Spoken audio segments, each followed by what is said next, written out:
Stand by, and okay.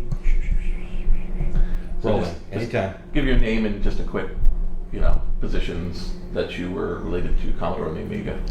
Hi, I'm Ron Nicholson. I was one of the founders, employee number 11, actually the first full-time engineer there, and the director of hardware engineering was my first title at Toro, which later became Amiga.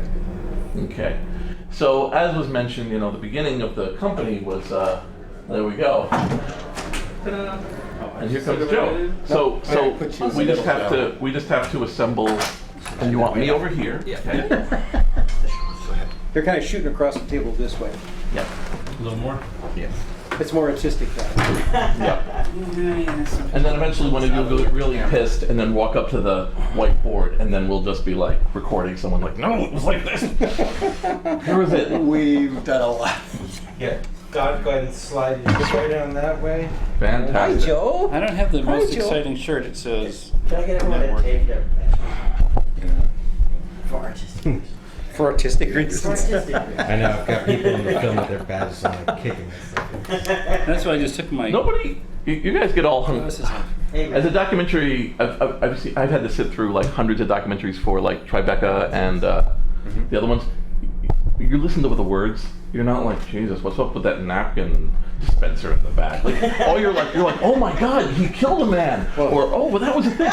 You're not sitting there going like, why are we in a picnic table? Look, I film executives all day, Yeah. they get mad. They get mad. And I'm emptying my As long as it pocket, isn't a sanitary turn me napkin off of my dispenser phone. in the back, that's Awesome. Right. if that's it, we're in the wrong so it room. doesn't ring while it's doing this. Thank you. So That would be rude. So we're vaguely free associating, but we're just trying to kind of step through some of the events and places, especially places that perhaps were not reported as well, or the stuff that concerned you because it reflects a lack of documentation, especially in the cases of business process and things where everyone was just, we were discussing how like engineers tend to be like because law doesn't make any sense. You can't logic it out, and lawyers will say things to you like, I know you know this is the right answer. If there was a heaven, all the lawyers are bored. Yeah. So, but the one like weird, I guess, the thing I was going to ask you, and since you're all here, there's one weird thing that I've always wondered about, or somehow. So Amiga was a startup, and then It was called Toro first. right, Toro, and then was ultimately purchased and had dealt with Atari and had this deal. Did it visualize itself as a chip company like Intel? Or did it how? Okay, so that's what I mean. Consumer product company. Consumer product company. Otherwise, you wouldn't have Dave Morse running it.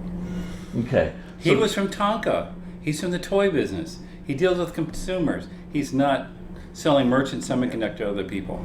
So the He was a dual MBA, and he had a master's in computer science as well. Or no, electronic engineering, wasn't it? Don't know. One of the two. I mean, he was that rare guy who knew the science part of it, but he also knew how to run a business.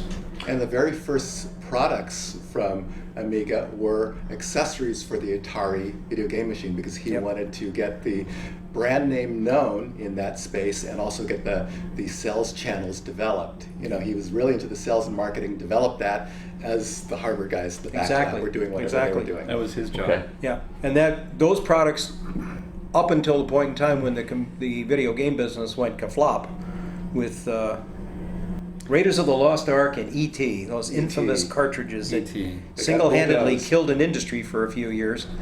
We were doing great. I mean, we NES walked out of our was first right show, and my buddy Gary McCoy and another guy who has unfortunately passed away since, and Dave Dorneman and I were walking down Fifth Avenue in New York, and Gary says, "There's 3 millionaires walking down the street together, side by side," because of the acceptance of it had been so strong.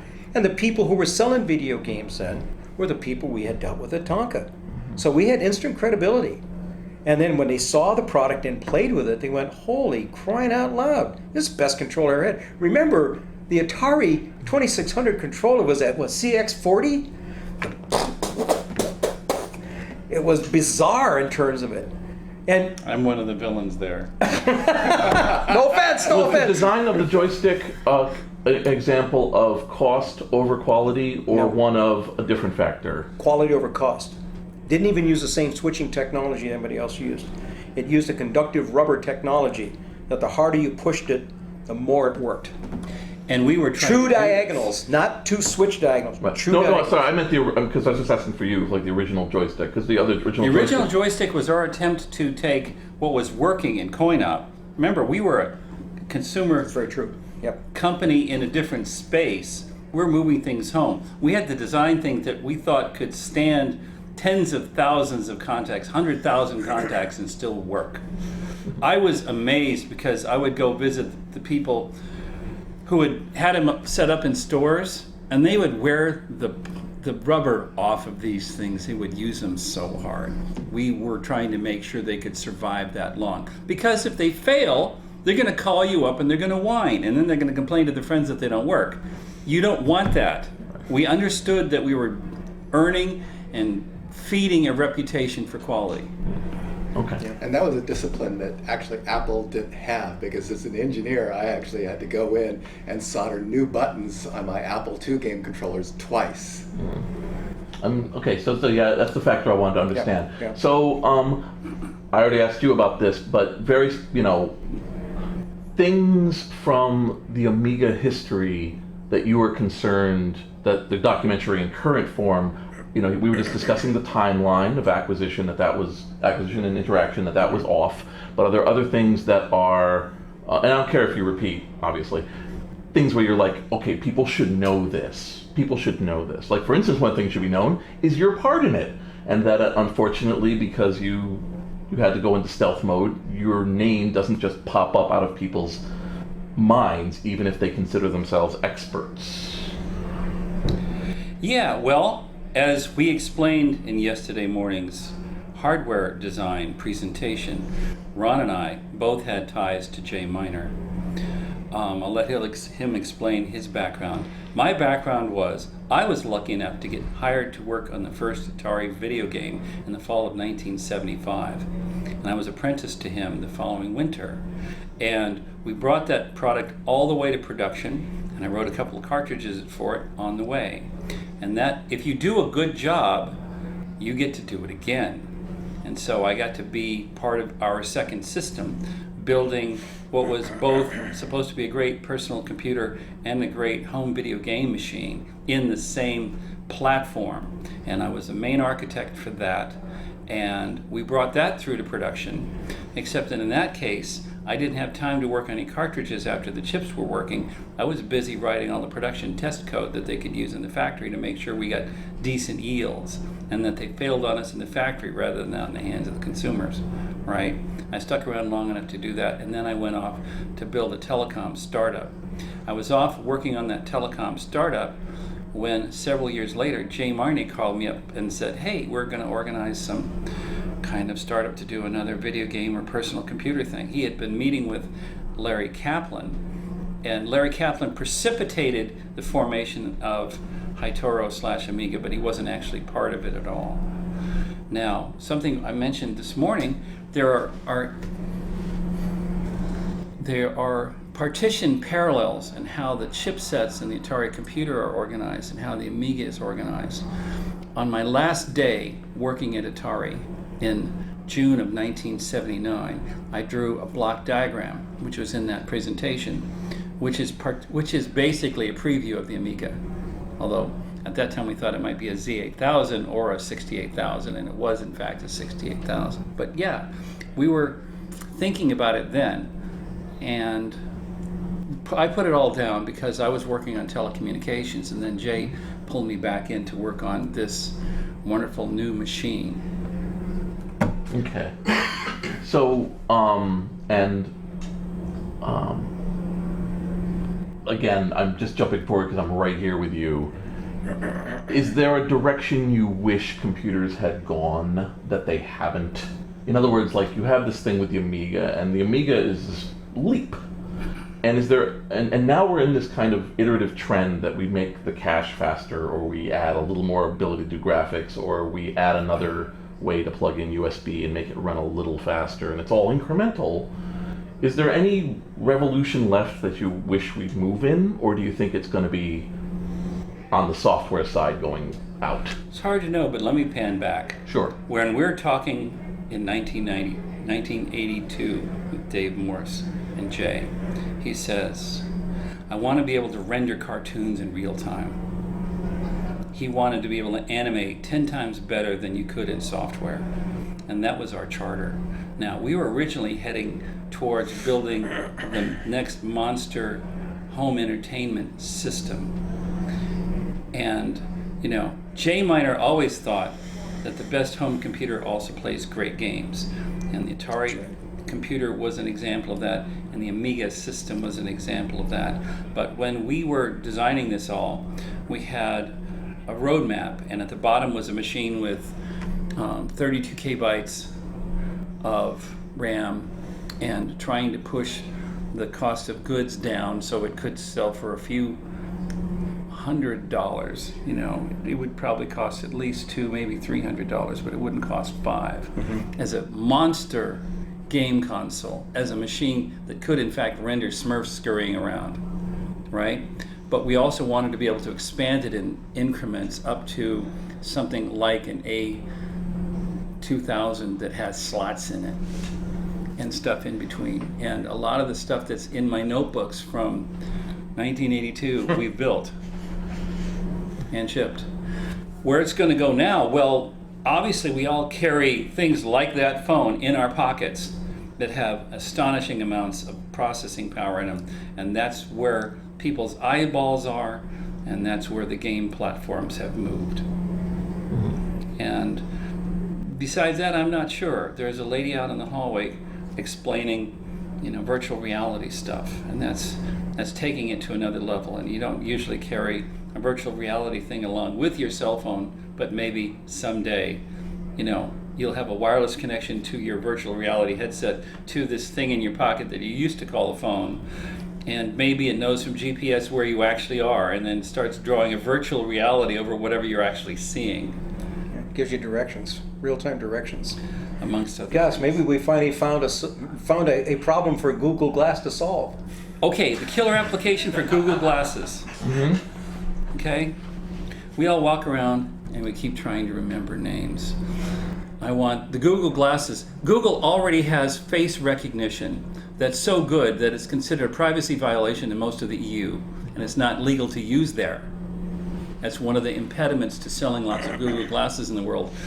But if you had Google Glasses and that application, so I look up at you and it would whisper in my ear, Jason Scott, and I would go, Jason, instead of misremembering your name. That, for us middle-aged types, that's killer. Right.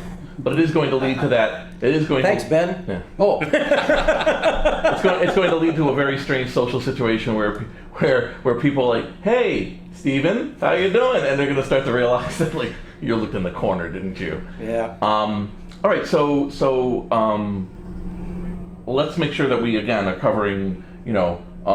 Well, let's do this. Let's play this game, which is there are names on the business side that perhaps have been lost, or perhaps are not known for the strength of their roles. Perhaps colleagues or people you looked up to, or people we think of as, you know, the engineer, but actually they're also the business person. Are there some names that you guys thought were missing or should be mentioned? Well, from the period when we worked there, it was Dave Morse and it was this guy here. Those were the business guys. Yeah.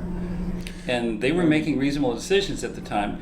We weren't around long enough to see what would happen after that, and a whole lot more names and faces and money got involved in making the business decisions later on, and we had no control over them. In fact, we were kind of invisible for legal reasons. Yeah. It really, with the exception of the video game stuff, there really wasn't a whole lot of business there. So we didn't need a whole lot of bodies. We didn't do what I come to see as kind of the traditional startup situation here where, you know, you go spend a whole bunch of people over here and a whole bunch of people over here. You know, we all were realistic enough to look and say, well, I don't need a secretary. I don't need an assistant. What needs to be done, I can get done. We had a PR agency, I had an ad agency. If I needed something done that I couldn't physically do myself, that's what I paid you for.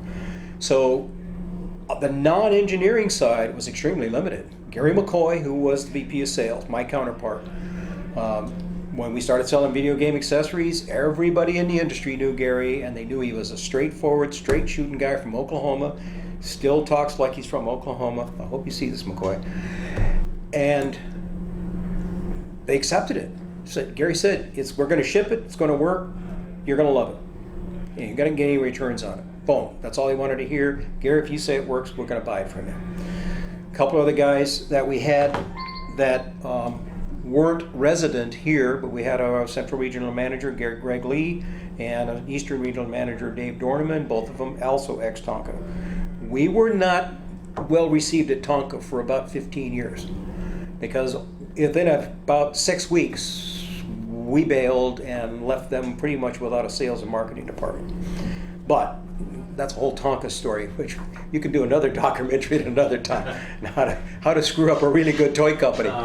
There we go. Anyway, Dan Bertram, who was the finance guy, Darlene McDonald, who was his assistant, Karen Michael, who I honestly can't remember what Karen's maiden name was, but she and RJ got married from their association at Amiga a couple of years later.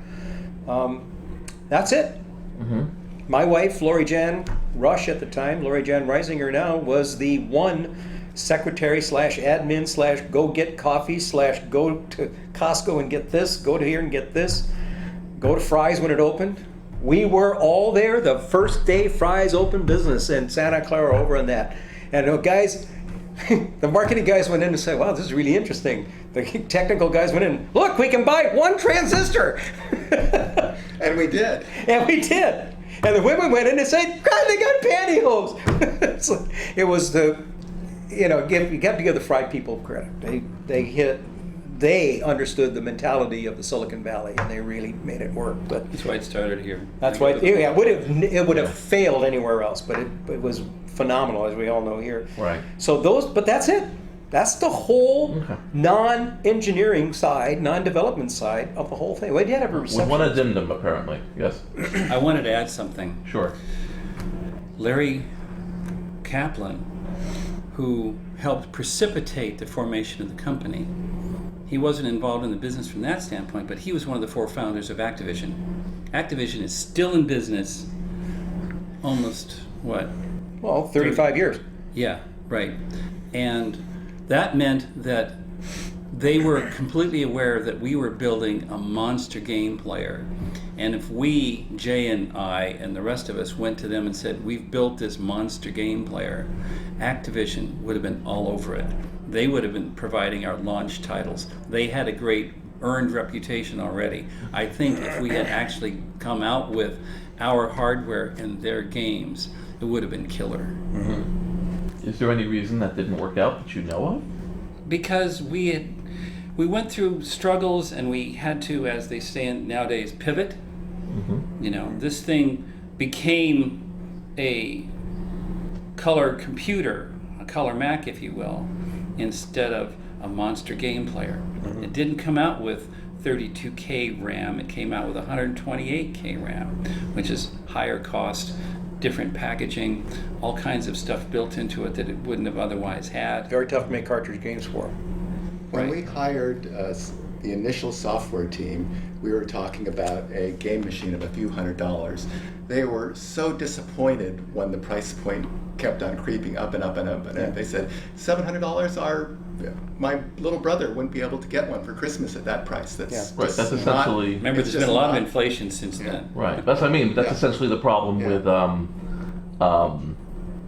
Pippin and 3DO and a lot of other ones where people are like, we're gonna and Microsoft has only done it by basically punching themselves in the face money-wise and artificially dropping.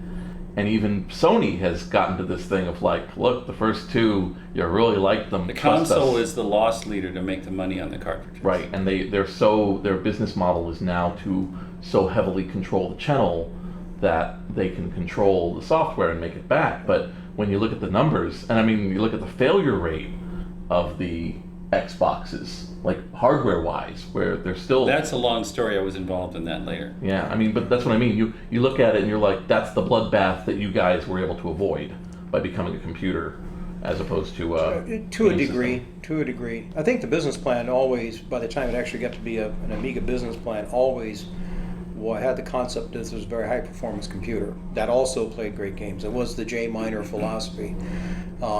speaking of pivots, Activision and the entire video game industry made a pivot there in 1983. I mean, when when the business video game business stopped, it stopped, and everybody, with the exception of Toys R Us and KB Toys, got out of it. They stayed in it and sold closeouts, hand over fist, making an unbelievable amount of money.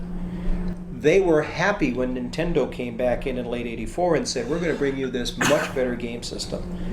Their attitude, and I've talked to the two buyers that were there, one of them still a very, very good friend of mine, said, "We knew the video game business never went away. We just didn't tell anybody because we didn't want a whole lot we didn't want Kmart back in it. We didn't want Walmart back, didn't want Target back in it. We had it. We were making a lot of money. We were very happy." Now, when Nintendo came in with a whole new thing, guess who were the first two guys that said, "Yeah, we're on board"? Toys R Us and KB. Why? Their business is there. We want it. So Activision at that time pivoted like everybody else. They had great titles, but there was no place to sell them. So there was a lot of Activision titles sold at closeout prices. And when I say closeout prices, 25 cents, 50 cents a piece. And those products got sold at $5, $6, $7, $8, $9, $10. So they were... They used to have retails in $30, $20. Oh yeah, yeah. So there was. I think even there, I did a short stint at Sega right after Nintendo launched, and even back then, the buyers were, "Yeah, this is okay today, but the day's going to come when it's going to be just like Atari back then. It's going to die." And I heard that for 10 years. I'm honest to God, I heard it for 10 years. "Oh, this is just a flash in the pan, guys. It's going to die." I think finally today, people are going, "Well, maybe it's not such a flash in the pan anymore." But I get to tell you, there was a software guy from Commodore, and I respect his opinions, but here's where there's a difference between the software and the business side. To produce a game system in 1986, 87, 88, 89, probably even 90, that would have retailed for the price point, I think was physically impossible, financially impossible. And at that point, the service was not on a software to launch. Nintendo was out in 85, 86 with the NES, $149.90, but that cockamamie little robot they had. Sold themselves right out of stock. Sega came in with the Master System and the gun, I guess it was, that it came in with it, $149.99. A year later, they're $99. A year later, they're $99. And there's 50 titles available for each one of them. That's 1987. You go into the market with a $200 machine against a $100 machine, and a $200 machine was not possible unless you're going to do what Commodore did and only go out of business in 87 instead of go out of business in 92 and 93. That's the only difference. You just hasten your departure because you're losing $200 a unit selling it up. And that philosophy don't work. And by the way, Joe, if you talk to the people at Sony, they claim they're making money on the hardware. I look at it and I say, if you tell me, fine. I don't know if I believe it, but if you tell me you're making money on hardware, that's fine. My assistant's husband works there. I'm not going to give out any names because I don't want to get him in any trouble, but they're doing... I suspect your intelligence is good. They're doing well. They're doing very well. The PS4 is doing extremely well for them. One of Sony's tricks that I always know that they used to do was they used to count items in the channel as sold. And so that was one of that they would take trucks of albums and drive them out to the desert for a couple weeks until they hit the billboard and then sell them cheap. So I mean, they've known how to manipulate the numbers for some time. Warner was very good at that too. Yes, they did were. that at Atari Yeah. way back when. Yeah. There's and it didn't register because those parts of my brain aren't working. I left them at John Barleycorn's in New York years and years and years ago. I just read something that Sony's dropping like an immense number of their part of their product line, and the focus is really going to be strictly on video games. Have you heard that? No. Okay, maybe it was a brain fart, but yeah, I heard something that they were getting rid of a huge number of their products so they could focus strictly on the video game and Really? all of that kind of stuff. Yeah, this was in the last Well, 10 Samsung's days. blowing their doors off with the big screens. Yeah, Yeah. and I think the Surprised they TV. got a I think the TV. TV thing might be what I heard is they're Yeah. exiting the TV business, Right. which Well, is like. Sony's like so many companies. We shouldn't get off on a Sony tangent, but Right. Sony's like so many companies. they get into this thing, and then all of a sudden it's like, well, we don't need to make that. We don't need to make that Walkman. We don't need to make that radio. We don't need to make this. We'll just farm it out and put our label on it. And then the quality starts. And other guys like Samsung and LG and other guys come in and go, well, geez, we can do it better than that.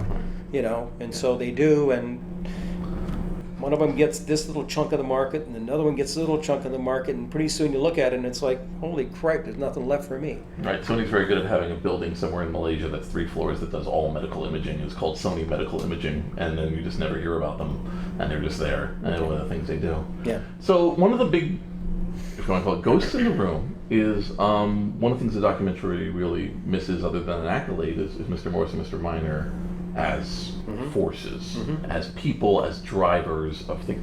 So just to start, is there an aspect of them that you really wish people knew, either of them, that you're like, they're not here to be on stage and be effusive like RJ was last night, where he's beautifully you need to, where he refused to let people just sit out in the darkness and not get their moment. And is there a thing about, either of them that you're like, I want people to know about this, because now we're getting to where the current generation is like, well, so who were those people? Oh, they ran things. Oh, you designed something. They were leaders, and they led by example, and they led by listening, and then feeding back. Jay has been in my head ever since, and I've been constantly asking myself, what would Jay do under a circumstance as a leader? He was very good at listening first, so he understood you, so he's trying to enroll you in what he wants you to do, and he addresses it in ways that you understand rather than just issuing orders. It's huge. In fact, in the book, 7 Habits of Effective People, habit number 4 is seek to understand before you seek to be understood, and Jay modeled that. Ron? I looked up the other day Jay's history and found out I knew he was involved with Cinertech. I found out he was a founder of Cinertech. He's been involved with many startups and founded many companies in the Valley. Yeah, 6 of them. Yeah, 6 of them. I was introduced to Jay Miner by Steve Jobs. We needed a chip designer for a product. Apple at the time had already IPO'd. We were rolling in cash. We had several famous chip designers in-house. One of the first inventors of the DRAM was working on it at Apple, and we had several other chip designers that I had worked with. But Steve came up to me, we needed a chip designer. He says, here's the phone number of the best chip designer I know. And he gives me Jay Miner's phone number. So even Steve Jobs at that time what an had a endorsement. huge amount of respect for what Jay had been done prior to my meeting him. Well, he met Jay at Atari in 1976. I was there when he walked in and introduced himself around and started trying to recruit all of our people like Rod Holt. That was in the March 1970s. I ended up working for Rod Holt. He was my boss at and he was a Mac Group star. So Jay's earned his reputation in all those startups and the quality of the work he actually Absolutely. did.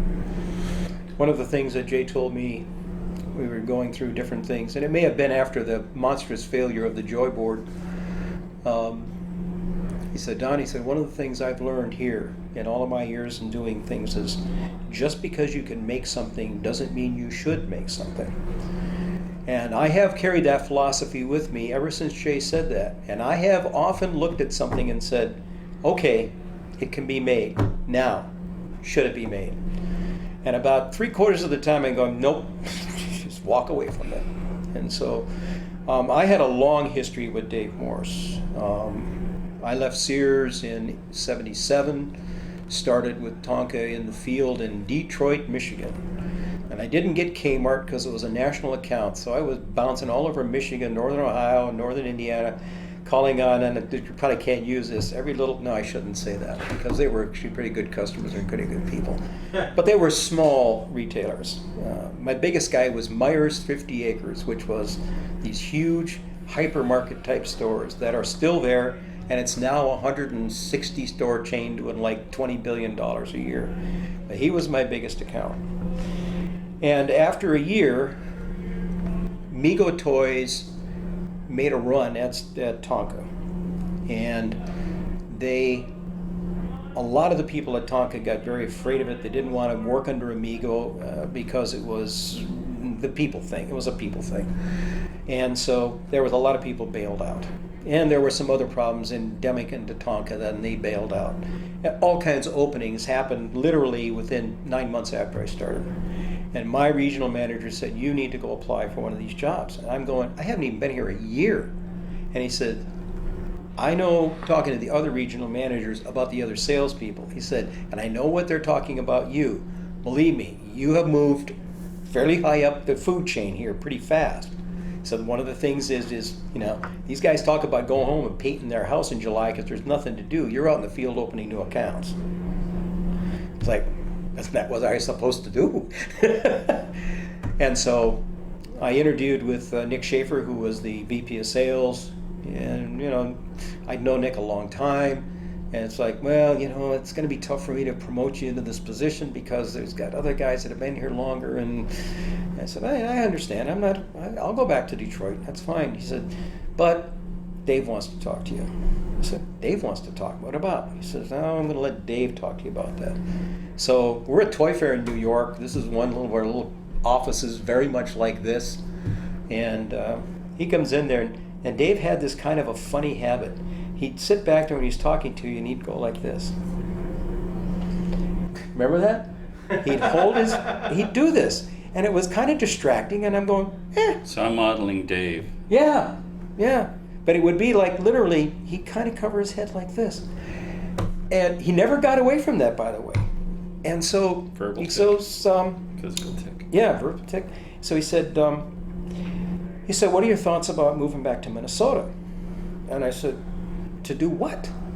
And he said, well, this guy and this guy are leaving, not of their own accord. And I need somebody to come in. And he said, I looked at your background and you're going to be perfect for this one job.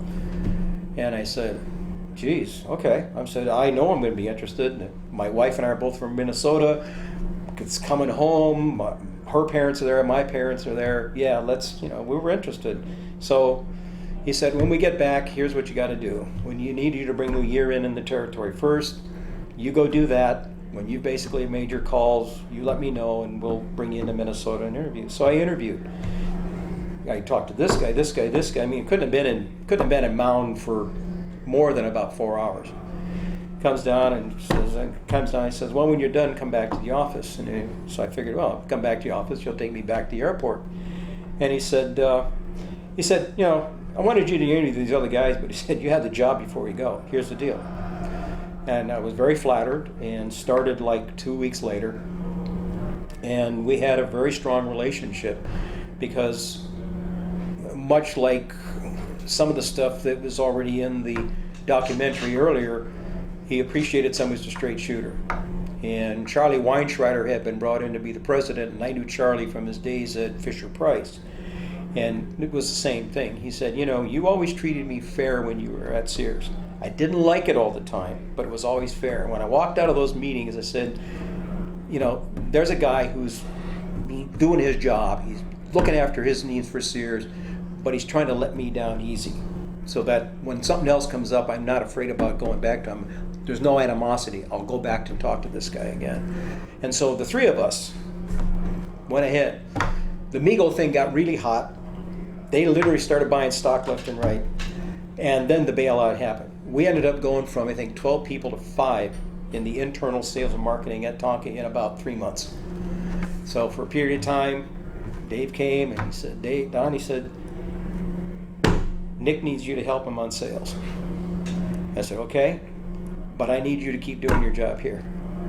So, okay, how is this going to work? Who do I report to? He said, it's easy, both of us. And so for 18 months, I was what the hell was I forget. It was a sales title. I called on all of our non-retail customers.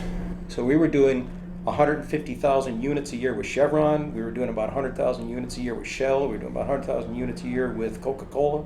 making custom trucks for promotional uses for that. I had the Army Air Force, and I was the coordinator for the catalog showroom industry, which kids now 30 years old are going, what the hell is that? But at one time, it was a great big deal in the retail thing.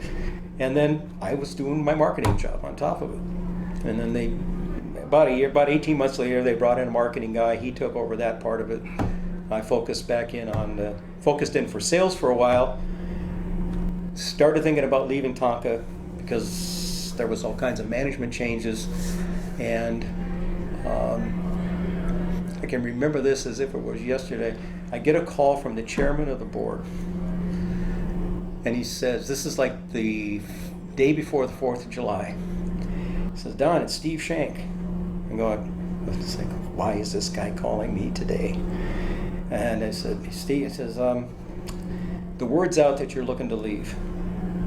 And I was like, well, there's no sense in denying it. I said, I've had some interviews and I've had some talks, yeah. And he said, I understand that, this person is a problem.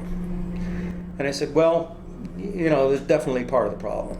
And he says, do me a favor, don't do anything. Sit tight.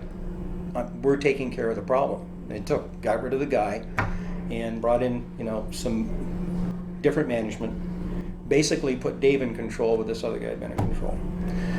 So that solved it for a while, and then 6 months later, Dave picks up and says, see ya. And we stayed in contact for about 6 months. And he said the same thing. I was still looking because, you could see there were some endemic problems in Tonka that they just weren't addressing. Part of why Dave left. There were things that they needed to do and they just wouldn't do it. Not that they couldn't do it, they wouldn't do it. They thought steel trucks are going to sell forever. They couldn't see what Atari was going to be. And at Mattel, at the same point in time, they couldn't see it. They couldn't see that this is going to fundamentally change what the term play is. And Dave saw it, I saw it, a couple of other guys saw it, but the people who made the decisions didn't see it. And so Dave left, I'm still looking. The guy they hired originally to let me go back to the sales side, they fire him because he's not doing his job. And I get a call again. Well, we need you to do this. We want you to be, the guy who fired was a director of marketing. Well, we want you to do this, but your title is going to be senior product manager because nobody wants another director of marketing. And I thought, well, that's a dumbass ass excuse I've ever heard, but I don't care. And so the then VP of sales and I sat down, went to R&D and said, okay, we've got people coming in here in 30 days, 45 days, first early presentation to key accounts. We need to know today, what have we got to show them? And there was silence in the room, and it was like, holy shit. So they showed us some stuff, and it was like, see the blue trash can? Just throw the stuff in there. It's worthless. And that guy and I sat for 2 days looking at what we had and started pulling together. We got this tool over here, we got this tool over here, we can take that and this, put it together in this. And we cobbled together this product line in about 2 weeks. And R&D was tasked with whatever these guys tell you to do, you make it. And without that, there wouldn't have been a Tonka 1981. Honest to God, it was that bad. And so that was the beginning of that. Dave now leaves, I'm still looking. He said, don't do anything. He said, don't make any changes in your life unless it's really major change. And I said, are you telling me that at some point in time, and he said, I'm not telling you nothing, I'm just telling you. He calls me up in mid-October, and he says, when's your next trip to the West Coast? And I'm like, how in the hell did you know this? I said, I've got to go out Saturday, I got a meeting or Sunday, I got a meeting with Honda on Monday down in LA. Great, here's what you need to do. Change your ticket to San Francisco. I'll get you to LA, but you need to come out on Saturday instead of Sunday. And I'm going, uh-oh, here it is. And so he brings me out and he says, shows me the business plan, shows me what he's doing, and I'm going, Dave, I don't use a computer. I said, I can't even use a damn Apple II to play the little mind kind of game, going through the cavern kind of thing. Remember that thing? I can't do that. I said, that's okay. We're not creating a computer for that person. We're creating a person for a guy like you who can't make that work. Yeah, or it gets frustrated in making it work and just lets it go. We're going to make something that works. We need somebody with the experience to take it, and we need somebody who can work under the pressures and stuff like that. I've listened to a lot of marketing guys around here, and they just don't have it. They don't have the consumer side of it. They're too focused on marketing the technology rather than marketing the application. And so we all pick up and come on out. And Dave and I stayed close right up until we, bailed, and he no longer was involved in Commodore, and then I still hung on there for about 18 months until Mr. Radigan decided to abandon us. So anyway, Dave Morse, if he could make a saint out of a marketing guy, he'd be right at the top of the list. He'd be the Mother Teresa of marketing guys as far as I'm concerned. He'd be right up at the top. So would you say it was watching him in crisis at Tonka that made you say, I'm going to follow this guy where he... Oh yeah, I had absolute faith in him. Absolute faith in him, complete. The fact that he was such a great judge of people that if he had higher regard for me than I had for myself. Because he said, you can do this job. Even though I wasn't sure. He said, no, believe me, you can do this job. And he said, so there's, Dave Needle said, not a finer human being on the face of the earth probably ever. And I would have to echo Dave's comment that he did stuff to take care of us that a lot of guys aren't aware of. Probably not even today, because the stories probably necessarily haven't all filtered around. But he did a lot of personal stuff to make things happen. He had the one that I think most of the guys are aware of, so it's not telling any stories out of school, is Dave was a devotee of Porsches. He had them in Minnesota where he could only drive them 3 months of the year. He had them when he was out here. And he had, I'm not sure what the year was. It was kind of, Porsches all look the same anyway, so it doesn't make much difference. But it was one with the whale tail in the back. And it was a hell of a car. 911? It was, I'm sure it was a 911 something or other. But they're 911s today. They don't look any different than a 911 did in 1985. Yeah, those were flat 6. Yeah. So we got to a point where there was a crisis. He sold the car. First thing that happened when he got the money back is he went back to the guy that he sold it to and said, I want my car back. And I don't know what premium he paid to get it back, but he did. Mm-hmm. But he made, to me, that was like, other than selling one of his children, it was probably the biggest possible sacrifice he could have made. It sounds like a parallel to Jay putting up a second Absolutely, mortgage. and that's why they were in their own disciplines. They were so good. Joe hit it right on. They were leaders, true leaders. They inspired other people by their leadership. They inspired other people by how they treated the people who reported to them. You always had the freedom to do your job without him looking over your shoulder. If you had something and he didn't disagree with it, he wasn't the screamer and holler. I don't think Jay was either. He'd just say, maybe there's another way to do this. Have you thought about this? And he was persuadable. Very persuadable. Oh, God, yes. If you Very had better persuadable. facts that he hadn't thought of, you could change his mind. And it was rational. One of the CESs, and again, it's a little foggy as to which one it was. We had a guy who was, I don't know what, I guess he was a reporter. Let's just say he was a reporter. I'm not even sure that's the right term, but he wrote something that had a negative effect on us. It became something of a major distraction. And it was about 1/3 truth and about 2/3 of his own imagination. And I challenged him on it. And he got pissy about it. I said, fine, be pissy. I don't care. You need me more than I need you, my friend. And on the advice of the guy that was our PR guy, I said, how do we handle this? And he said, just ignore him. I said, there's going to be a time when he's going to want something from you. And you're going to be in a position to go screw yourself. And so we're at the CES. the demonstrations are behind a closed wall. This guy comes and hands me a business card. I'm going, I am your worst enemy. Here's my business card. And he said, you know, can I get in and see? No. Well, why? Because you created a problem for us that was really became almost unsolvable for us. And it was a major distraction when we did not need that distraction. And he starts going, well, he goes and talks to Bill Hart. And he goes and talks to Dave. And Dave and Bill come back and they say, what do you think? I said, it's exactly what the PR guy said. Tom said, he needs us more than we need him at this point. Let him go. And he said, okay. Let him go. So, and, you know, I don't think he ever monitored anything other than what he did, because I can't even remember his name now. He certainly isn't a factor anywhere in the business today. So, but that was the persuadable part of it. Yeah, there we are. Yeah, here's a guy who might write a nice story about us. No, we don't need him. We got all these other people writing wonderful stories about him. We don't need him. So. And Jay had a very interesting trick. I do not know how he did it. You know, Steve Jobs' reputation was he'd tell you you're full of something in order to find the people who were strong enough and could argue their point, but it wasn't a very friendly process.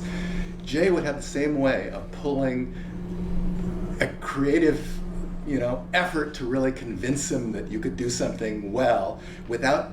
You realize afterwards, how did he make me work that hard to convince him of this idea? And he would just be, in the most friendly conversational manner, he would pull the best out of people to challenge him and create better solutions. Do you think the computers reflect that difference in environments?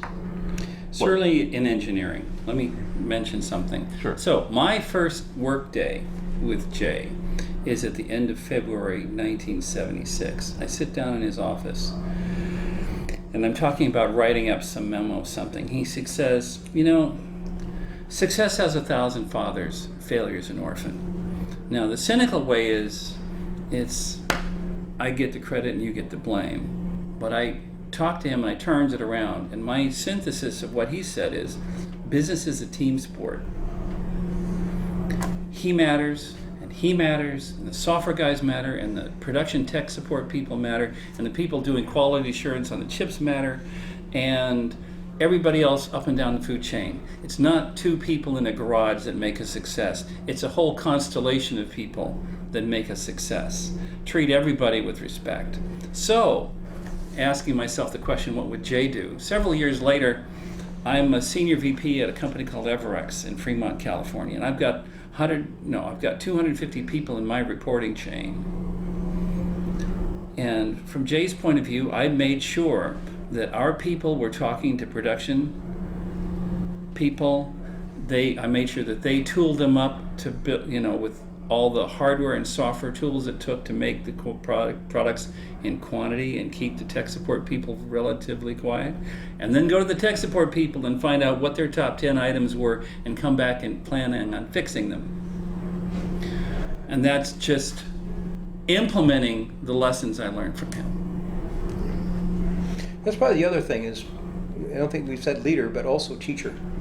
I think they were both great teachers in their own way. Again, almost from the standpoint that you know, the edutainment, only it wasn't called that then, but they would teach you by maybe leading you in a direction that they wanted you to go, figuring out you'd discover it. Trusting us. Oh my God, trust in doing your job. I mean, that was the one thing I think that everybody at Amiga had, is if Jay didn't trust you, you never got hired. On the other hand, he trusted us, so we would kill for him. And that too. I mean, again, you know, on one side he was maybe the Mother Teresa, on the other side he was the George Patton. You know, and the troops would follow him up the frickin' hill, and they'd kill every Hun in front of them, and you know, so and I think both of the guys were that way. I mean, I know the tech guys that I talked to is, you know, there's a Saint Dave, and there's a, you know, Saint J, and Mother Teresa's right next to him. I mean, it's just the same thing. Rarely, I have been, you know, we're talking 30 years. I have not been able to duplicate that. I had my own company. I didn't think it was as good as anything we ever did over there. You know, I did some nice stuff, but it was nothing compared to that. I found it very hard to be leader, because maybe too much of a do-it-yourself kind of guy, but it's very hard to be the kind of leader that they were and direct people and stuff. With the talent that they had, that I guess either you're born with it or you're not. And I'm a You not. can cultivate it, actually. Cultivate. There's a good word. Like that. Yep. If you want to say something special about Dave Morse, think about the software team's respect for him over decades, and any other technological company, what do the engineers and software people think of their marketing department? There's a huge contrast behind, talking to software engineers working for almost any other company about their respect for the marketing lead. Yeah. And those guys followed Dave from Amiga to here, to here, to here, to here, to here. Many, many times, that core group of guys, he said, there's a hill to climb. Yep, we're right behind you. We're right behind you. No, we'll walk point for you. Yeah, yeah. I mean, Crystal Dynamics, 3DO, Epics. What the heck was the name of the gambling game company that they did? NASCAR Silicon Racing. I mean, the guys out here that were the core of doing a lot of that stuff were the guys that did the core of all of this stuff. And unfortunately, 3DO got to almost the same point as Amiga did, turned it over to Panasonic. Panasonic, This suits. the Lynx got done, it got sold to Epics, and Epics go, and of all people gets it, Jack Tramiel gets it. And did, as far as I know, when I was, of course it may have happened after I was there, but there wasn't one piece of software developed for the Lynx other than what was already done when they picked it up from Epics. And that was this very, very nice system. I mean, you're sitting there with a Game Boy, black and white, almost like Macintosh versus Amiga. Yeah, you can play a hell of a game of Tetris on it, but the rest of it's pretty. And then you got the Lynx, 4-color and doing all this stuff, and it was there in their hands, literally in their hands, and they literally dropped it. Right.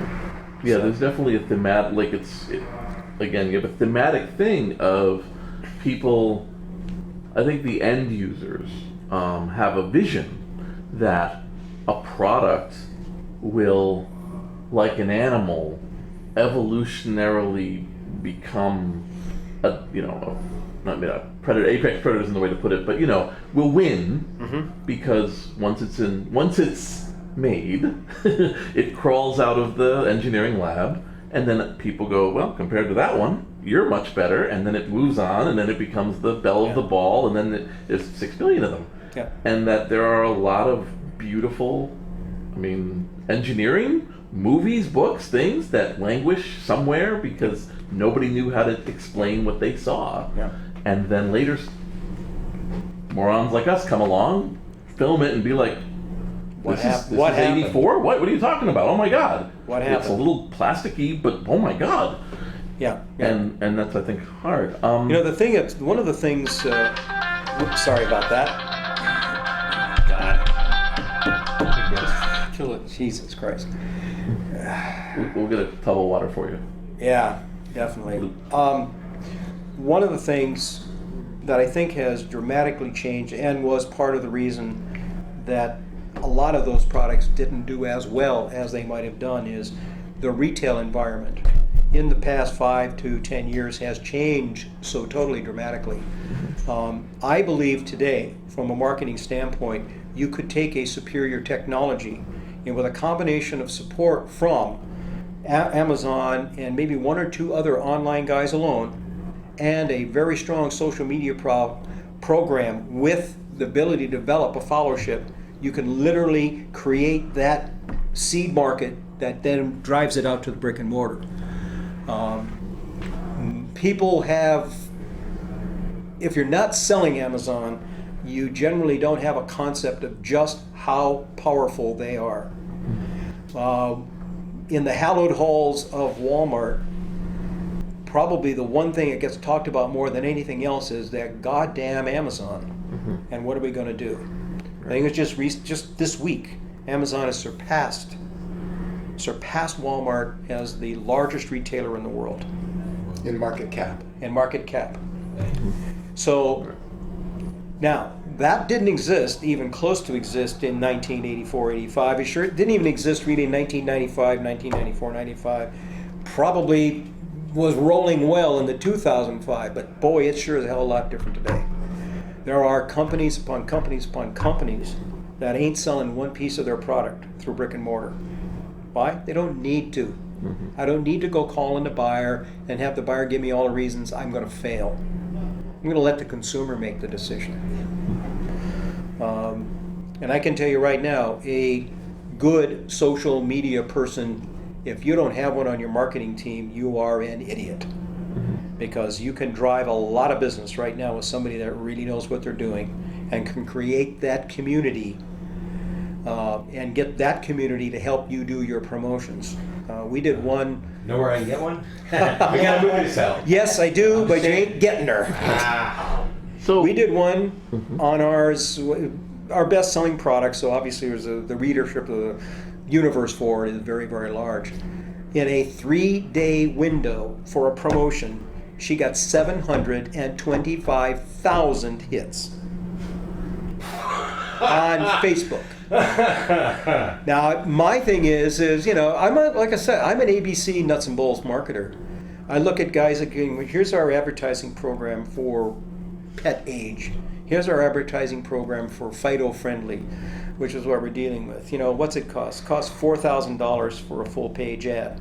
Fine. What's your subscribership? 400,000. So you're telling me that you want me to do X amount CPM per thousand when I can get 725,000 hits for $300? How does the math work? And the more people that start thinking about that, it's the reason that newspapers are foundering. Newspapers were supported for years by their want ads and ads for things like cars and everything else. Well, guess what? You open up the San Jose Merc today, and what are there? Half a page of want ads for jobs? Why? Well, because they're all online. Why are they all online? Because you don't get this much to do it. You get as much as you need to describe the job. You can describe the company. You can show a video. This is a wonderful place to work. All you need is a URL. It's going to completely remap advertising as we know it. Because the newspapers, unless they can figure out how to compete with 24/7 news live on your phone, on the TV, and the radio and everything else, by the time you get news in the newspaper, I heard about that yesterday. It's not news anymore.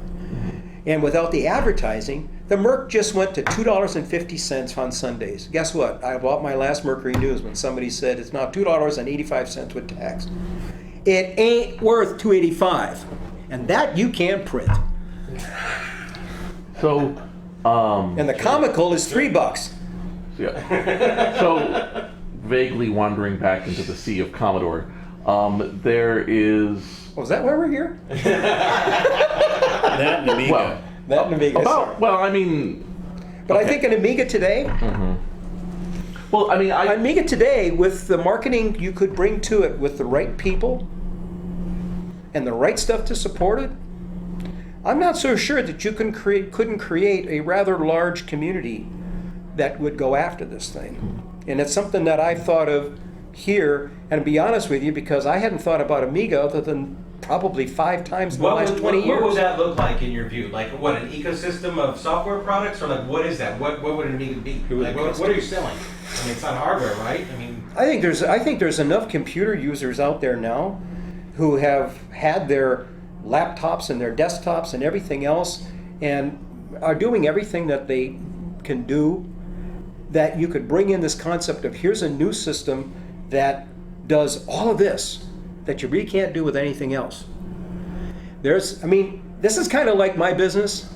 Gal told me 3 weeks after I got there, this is a numbers business. There's 90 million cats, domesticated cats. You don't need 1% market penetration to have one hell of a business. How many computer users do we have out here in the US right now, guys? A couple 100 million? Yeah.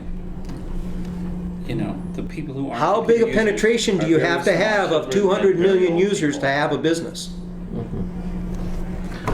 That's why talking with Trevor, yeah, he's not thinking he's going to make it. You need to maybe start thinking a little ways, maybe a little more aggressive on the marketing side. Create that community, and that community will create your business. So this may seem somewhat obvious from someone who's either seen the document or talked with you guys, but looking back, the impression one got, especially last night, watching people talk in the thing, is that one of the unique aspects of Amiga seems to be that it was a really strong interlocking team that wasn't particularly selfish. Like, I mean, maybe there are some going back when you're young hotshit engineers, but it really felt like everybody knew what they were good at and nobody was trying to become That was part the of name. it. I'll let you guys address that. Another Sure. part that I would add, we were consciously trying to create a set of tools that would enable communities of artists, let alone everybody else. And Warhol demonstrated that on the first night, right? We were actually making things that people would use to entertain each other and everybody else. Again, my experience tells me we're going to hit the energy flag level. Is there anything that was really burning, after seeing the documentary, that you want people to know that we haven't covered? Some aspect, any aspect, honestly. Either anything from There's going to be another one. So just so you know. any time or Just some different topics. in terms of the timeline. I mean, we discussed the timeline to some extent. Of course, we're going to repair it from the slides and other things. Mm-hmm. But in terms of, just a fact or something that came from the outside that you're like, people should know about that now. I mean, it definitely, one of the things that strikes me is, first of all, Activision went down to about, I think it was like 10 or 8 people before it had that reboot, which the Infocom guys believe was from the Infocom Lost Treasures, but regardless, except for basically reboots. With all due respect, it was due to Nintendo. It had absolutely nothing to do with anything but a Nintendo. That's where the money was. That's well, it was real simple. You weren't going to, again, very simplistic. Mm-hmm. You're not going to go in with an Atari VCS cartridge at $29.99 when there's loads of software on the shelf at $9.99. Right. And it's not that bad software. Right. It's not going to happen. First of all, the buyer's going to look at you and go, I don't know. Right. We'll try it. We'll put 12 in this store and 12 in this store and we'll see what happens. You can't run a business doing that. But when Nintendo came in, it was literally almost an immediate success. Why? Because like the guys at Toys R Us and KB, the business never went away. Right. The companies around it went away, but the business itself, the consumer. And marketing fundamentally really boils down to the consumer.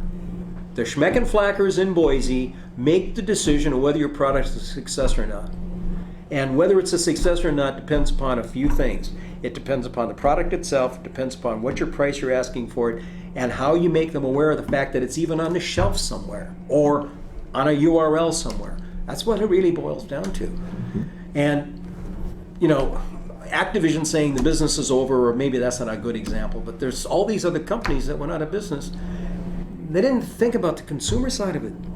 They weren't able to sell 100, 200, 300,000 cartridges or something because that business wasn't there anymore. Which is why I frequently tell engineers that if they neglect real marketing, who is it that understands what you're selling, who's buying, why they're buying from you?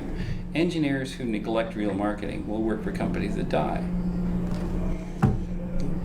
Absolutely. It's happened before and it's not done happening. No. Because there's still a lot of stuff that can be